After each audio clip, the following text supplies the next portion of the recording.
बहुजन आघाडी शहर उपाध्यक्ष रोहित लालसरे।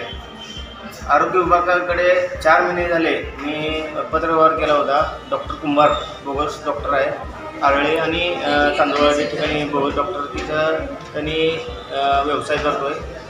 ते डॉक्टर लकवा आणि कॅन्सर, एड्स यासारख्या भयावह अशा असणाऱ्या ज्यांच्याकडे ज्या रोगाचा इलाजच नाही अशा रोगाचा इलाज करतो म्हणून खोटी माहिती इंटरनेटवर आणि पत्रकाद्वारे छापून लोकांना भ्रमित करून त्यांच्याकडे ओढवतो आणि त्यांच्याकडनं आमाप पैसे माया गोळा करून आणि दररोजच्या दररोज त्यांच्याकडे कमीत कमी 250 ते 300 पेशंट येत असताना देखील मी आरोग्य विभागाकडे चौकशी करत असताना आरोग्य विभागाचे कर्मचारी काय सांगतात की आम्ही जी समिती नेमली होती ती समिती तिथे गेली असता तिथं त्यांनी आढळूनच येत नाही, बंद अवस्थेत असलेलं असं दाखवते म्हणते।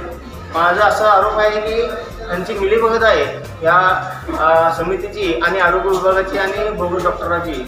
म्हणून जर हे डॉक्टरांवर कारवाई करत नसेल तर मी वंचित बहुजन आघाडीच्या माध्यमातून 15 ऑगस्ट रोजी तीव्र आंदोलन करण्याचा इशारा देतोय। जर ह्यांना प्रशासनाला जागा करायचं असेल तर आम्ही वंचित बहुजन आघाडीच्या मार्फत वंचित बहुजन आघाडीची स्टाईल दाखवू असं आपल्या मार्फत सांगू इच्छितो।